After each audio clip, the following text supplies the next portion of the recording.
Philly Film Games. It's over. Hey everybody, welcome back to Philly Film Germs. I am Fred Durst, and right beside me is Jonathan Davis of Korn. Yeah, why not? You got the life? Wait. You got the life? One of the I was off camera. Yeah, camera. There's no fucking camera. Off the record, I was talking to Eric about Fred Durst, and I'm going to get into that in a second, but apparently rap metal has gotten its own channel on... I have satellite radio. I've had satellite radio for... Oh wow, what is this, 2016? Over 10 years I've had satellite radio. In fact, I've had it 12 years. I got it in 2014. 2004. 2004, yeah. Yeah, 12 years back in 2014. I'm gonna be a doctor! Math! You fucking moron. Oh, God. Anywho. This is why I have you to keep me in check. I was listening to baseball last night, and baseball is one of the few channels that they have to do commercials on because they syndicate it off of AM/FM. Yep. So they have their own commercials on the satellite feed, and they had one for a new radio channel called Turbo. Turbo is rap metal and rock of the 90s and 2000s. So I gave that a listen. So like all of your Korn, Limp Biscuit, Puddle of Mud, POD, Godsmack, God, who else was big? Monster Magnet, All that stuff. 9 Inch Nails was on that shit. In fact, when I first turned it on, the first thing I got was Nookie by Limp Bizkit. I'm just Nice. like, appropriate. Fucking appropriate. Hi, Cycle. Oh, wow, You're kind of big. you're kind of big and kind of in the way. Oh, he's just a recolor of the ones downstairs. Oh, yeah, the other ones. Yeah. He's just Although a bigger level. Yeah, I do like his color scheme, though. He looks a lot better than the blue one. He does look pretty nice, I would say. Kind of has the Harley Davidson accents to him. Looks a lot nicer. It's the Harley Davidson model. When he walks around, he's got the loud pipes. Yeah. the cycle model. Yeah, yeah, that's why he's named Cycle. Because everybody knows when he's coming through town. It's like, God damn it, it's Cycle again. Because I've known people that have had those exhaust pipes that are so fucking loud. They're usually the short pipes. They call them shotguns. Yeah. And I've seen it happen where guys will fire up their engines and it'll set off car alarms all around them. Yeah. Like, that's dickish but awesome at the same time. I mean, that's just being a douche, but yeah, that's kind of cool. Spicy banana. Oh, sweet. It's a ghost banana. Yeah. Ghost pepper banana. Oh my god, that sounds terrifying. It really does. All the pleasure of a banana, only it makes you cry. Yeah. All the hooray of a banana. Whoa! 2,500. Just for showing up. Oh. Yeah, go for it, Ryan. You got it all day. Yeah, you can have that. That is totally fine. Yeah. But that channel, I gave it a listen to this morning, and it's like, I can't imagine that, like the format that satellite radio can do always kind of amazes me. Like, there's actually a channel that runs 24 hours of George Carlin stand-up comedy. That's all it does. And it's like, wow, that's oddly specific. I mean, comedy is one thing, but you actually just have one devoted to a comedian. Yeah, just that one comedian. Yeah. I mean, he was prolific, but it's like, how do you fill the time? Uh-huh. And so, like, with this, I mean, it's one of those oddly specific things where it's like, wow, one particular genre. Like, I don't know I don't know how many actual rap metal bands existed. I don't.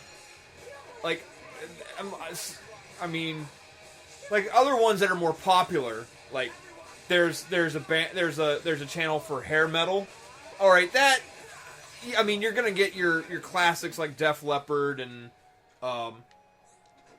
That one's got a lot of options. Yeah, you have a lot. I mean, I've listened to it. I mean, you're gonna hear your classics, but then you're gonna hear like these guys who are like 10 seconds of fame. Like they had the only reason why you know the song is because it had one distinct lick. Nobody else really gave a shit about it. Mm-hmm. So there's that. But I mean, that's the one thing about having all those channels is like these are some oddly specific channels. Like they have a pop country channel for like the 90s and 2000s as well. It's like, does anybody even remember any of that shit? Like I don't. Like even when I was listening to this channel, I'm like, oh, that's right, that was a band once. Yeah, they existed at one point. Yeah, I'm pretty sure they're playing at some state fair now, but yeah. But I bring up Fred Durst because somebody decided to play a 420 prank.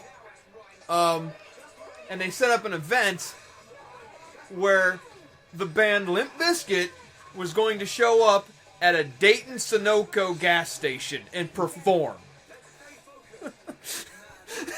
Your face! Just like, yeah. Because when you think Limp Bizkit, given their track record, that's where they would end up being now.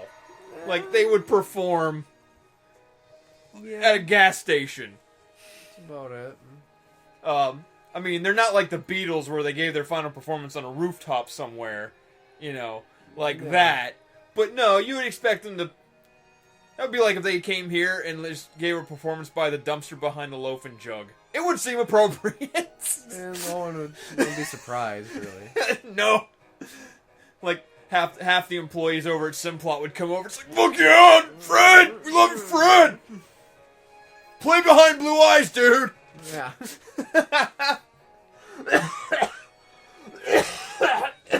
I want to die. Try not to. I'm gagging on my own jokes. They're so bad. Yes,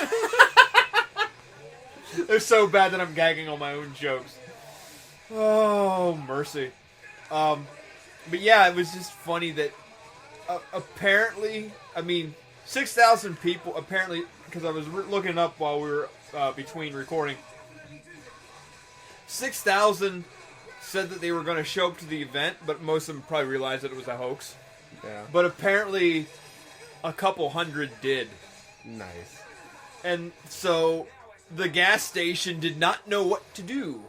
I'd imagine not. Yeah, I mean, what do you do when all these people are showing up and they don't want gas or a Slurpee? They're looking for something that's not at the gas station. Yeah. But, yeah.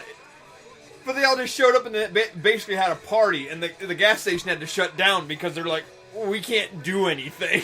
Well, we can't function as a gas station right now. Like, could you just imagine, like, you're working, you know, at this job, you know, making ends meet, and just these guys who show up, you know, maybe, well, let's see, Limp Bizkit hasn't been relevant since about the year 2000, so 16 years later. You know, you're looking at these guys who are relatively my age. Maybe their taste is worse than mine because, like, they still have the frosted tips because that was a big thing when I was around 20. They show up with the backwards red baseball cap because that was a thing. Yep. And their shitty tattoos, which have sort of sagged with their age. And they're like, "Where's Fred, dude?" You know, Because I'm all about the fucking nookie. Yeah. And they're just, you're here like a 20-year-old like, what? Who? What's going on? Yeah, like, I don't know who you're talking about. who's Fred Durst? And then you say that, like, all these angry people get like, what? Yeah, you just... You're just pissed off like a whole bunch of angry 30-year-olds. How dare you, man? Fred was influential in my life. You're like, okay. Sure. But I think given modern standards, I would take Fred Durst over Adam Levine. I think I would. Think so? Yeah, I mean, I still have, okay, guilty pleasure confession time. I still have some Limp Biscuit songs in my iPod. I've never had an Adam Levine song in my iPod. Ever. So, nah. I'll give Fred a pass. Yeah. I'm totally cool with it. Christ, I remember when he performed at Woodstock 99. And shock and awe, fucking Woodstock 99 ended in a riot. Oh, yeah. Actually, I think I remember reading an article about that. There's a big debate on whether it was his music that caused... Yeah. I mean, oh shit, that's like when, back in the 80s, when people were putting, cities were putting warrants for Axl Rose's arrest for inciting riots in, like, Missouri. Mm-hmm. But that's Axl Rose. He probably did. And I mean, that. I mean, shit. The look of Slash alone might incite a riot. You see someone like him walking down the street, especially back in 1988. Are you kidding me? Yeah, that might incite a riot. Yeah, so... Just a big bunch of hair with a fucking crazy ass top hat. Yeah. There he is. Looks like Cousin It with black hair and a cigarette coming out of its mouth. Yeah, that would incite a riot. He was a damn good guitar player, though. Yeah. Yeah. Yeah, that was the last Woodstock, too, because I remember they had the 25th anniversary in 94, and it went all right. And then they decided to do a 30-year, and they brought in all those acts, because, you know, that screams Woodstock. And, yeah, the whole place, I think the place was set on fire? Probably. I don't remember the specifics. Yeah. But yeah. But that was like a whole big to-do.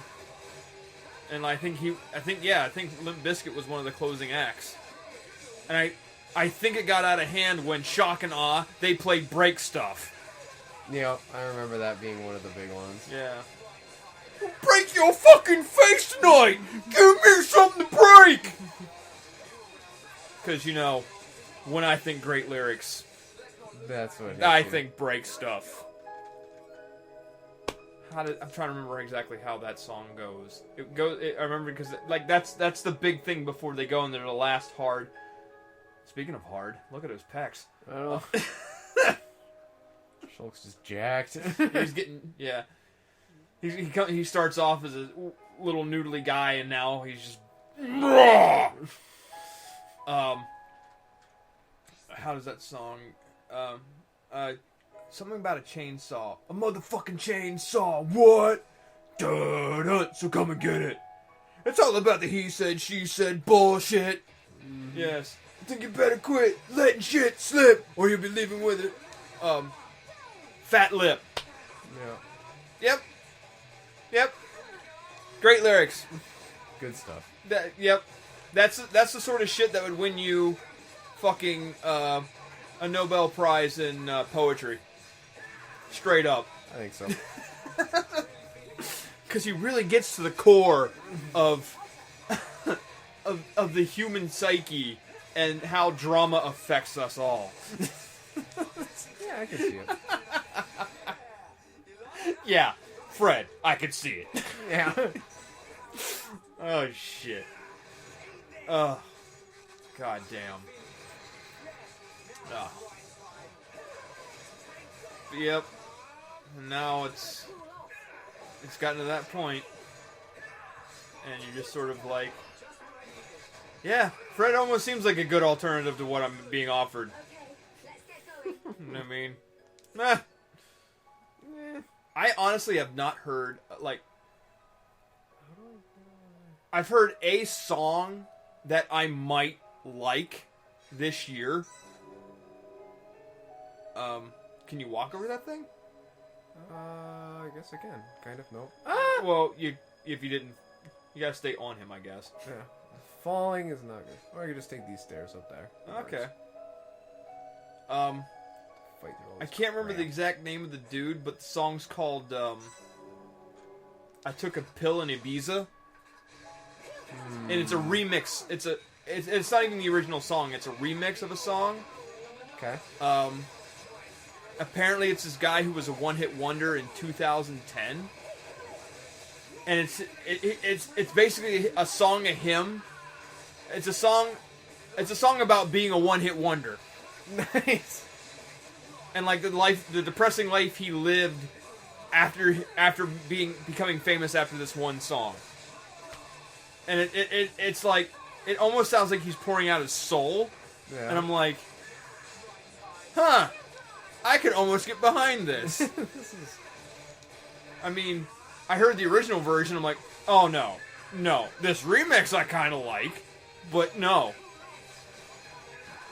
The fuck is the dude's name? But yeah, he just made this, like, I can't, like, for me, music died after Soundgarden broke up.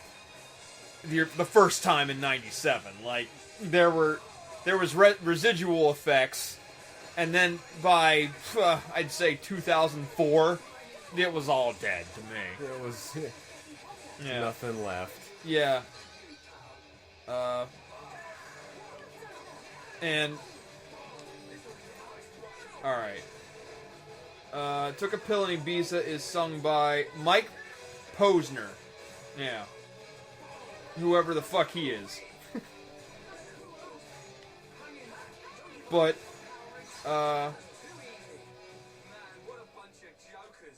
just give me the goddamn full lyrics. But, like, when you look at the lyrics of this thing, it's something that I think is... I don't want the goddamn... Jesus Christ.